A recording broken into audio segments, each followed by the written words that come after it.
राज्य में 154 लोगों की मौत कोरोना महामारी के चलते हुई है। हालांकि संक्रमण दर और रिकवरी का अंतर कुछ कम हुआ है। इसका लाभ राज्य को मिला है। एक्टिव केस में हर दिन की तरह बड़ी बढ़ोतरी नहीं देखी गई। राज्य में आज 16,974 नए कोरोना पॉजिटिव मरीज सामने आए हैं, जबकि 14,146 मरीज रिकवर हुए हैं।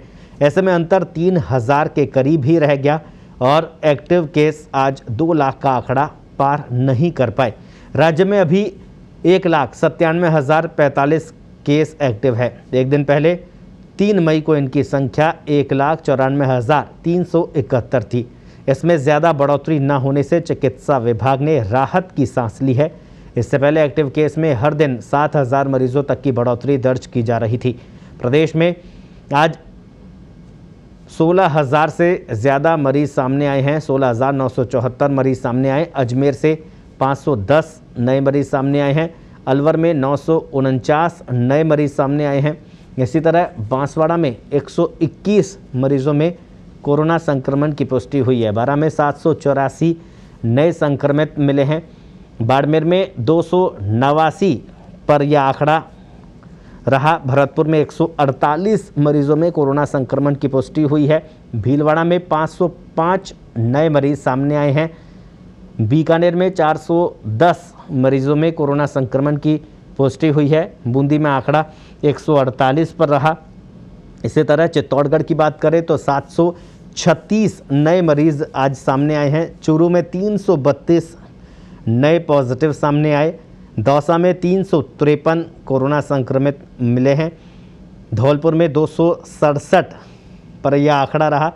इसी तरह डूंगरपुर की बात करें 294 नए मरीज डूंगरपुर में आज सामने आए हैं। हनुमानगढ़ में 179 नए पॉजिटिव मिले हैं। राजधानी जयपुर में 3,110 नए मरीज सामने आए हैं। जैसलमेर में 294 मरीज में कोरोना संक्रमण मिला है। जालौर में 166, झालावाड़ में 516 और बात करें झुंझुनू की 284 मरीजों में कोरोना संक्रमण की पुष्टि हुई है। जोधपुर में 1,867 नए मरीज सामने आए हैं। करौली में 191 मरीज सामने आए हैं। कोटा में 618 नए मरीज सामने आए हैं। नागौर में 189 मरीजों में कोरोना संक्रमण मिला है। पाली में 814 नए मरीज सामने आए हैं। प्रतापगढ़ में 267 मरीज सामने आए हैं। राजसमंद में 410 मरीज सामने आए हैं। सीकर में 528 नए मरीज सामने आए। उदयपुर में 822 नए मरीज सामने आए हैं। और इस पूरी खबर पर ज़्यादा जानकारी के लिए जयपुर से हमारी सहयोगी तस्नीम फोनलाइन पर जुड़ी है। तस्नीम, एक राहत इसे कहा जा सकता है क्योंकि संक्रमण के मुकाबले अब रिकवरी जो दर है वो बढ़ रही है।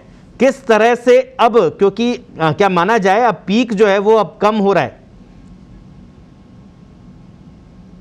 माना जा रहा था कि मई के पहले जो 15 दिन हैं वो पीक पर होंगे, लेकिन अब भी नहीं कहा जा सकता कि यही पीक था या यही पीक है। क्या हो सकता है आने वाले दिनों में ये बढ़ोतरी फिर से हो संक्रमण दर में। लेकिन अभी जो पिछले 3 दिनों का हम देखें, आंकड़ों को हम देखें तो पिछले 3 दिनों में लगातार संक्रमण दर घट रही है और रिकवरी रेट बढ़ रही है। तो ये एक इकलौता अच्छा साइन है। सिर्फ एक ये राहत की बात है कि संक्रमण दर घटी है और रिकवरी दर जो है वो बढ़ रही है।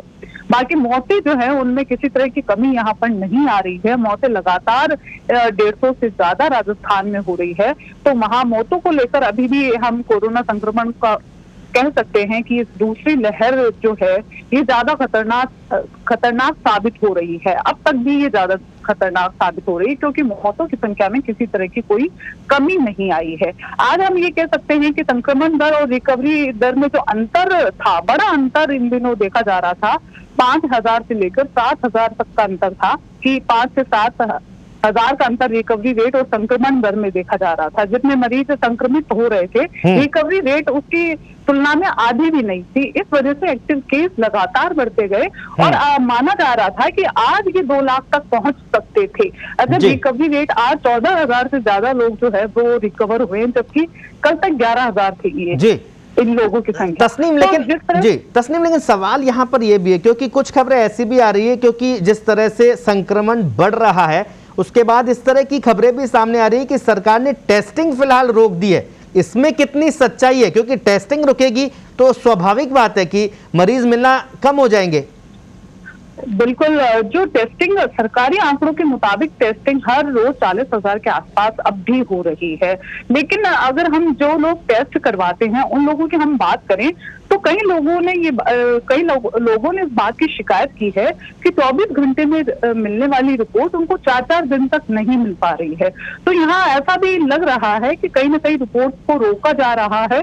तो उस वजह से भी यहाँ पर माना जा सकता है कि सरकारी आंकड़ों में किसी भी तरह का जो है संशय हो, क्योंकि तो लोगों से बात सामने आई है। वो 4-4 दिनों तक उनकी रिपोर्ट जो है 4 दिन 5 दिन तक लग रहे हैं उनकी रिपोर्ट आने में। तो ऐसे में हम कह सकते हैं कि एग्जैक्ट आंकड़े जो है वो हमारे सामने नहीं आ पा। जी, तो रिपोर्ट रोकी जा रही है, 4-4 5-5 दिन तक रिपोर्ट नहीं आ रही है, तो ऐसा करके स्वास्थ्य विभाग लोगों की जान जोखिम में डालने का काम कर रहा है। ऐसे तो संक्रमण और ज्यादा बढ़ेगा और स्थिति हालात जो है और भी ज्यादा भयावह हो जाएंगे।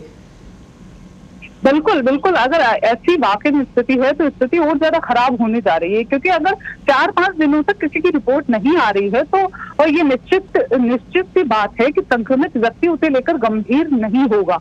अगर वो कोरोना संक्रमित है और उसमें गंभीर लक्षण नहीं है तो वो इस तरह से गंभीरता नहीं दिखाएगा कि वो लोगों के बीच ना जाए या उसके पास कोई ना आए।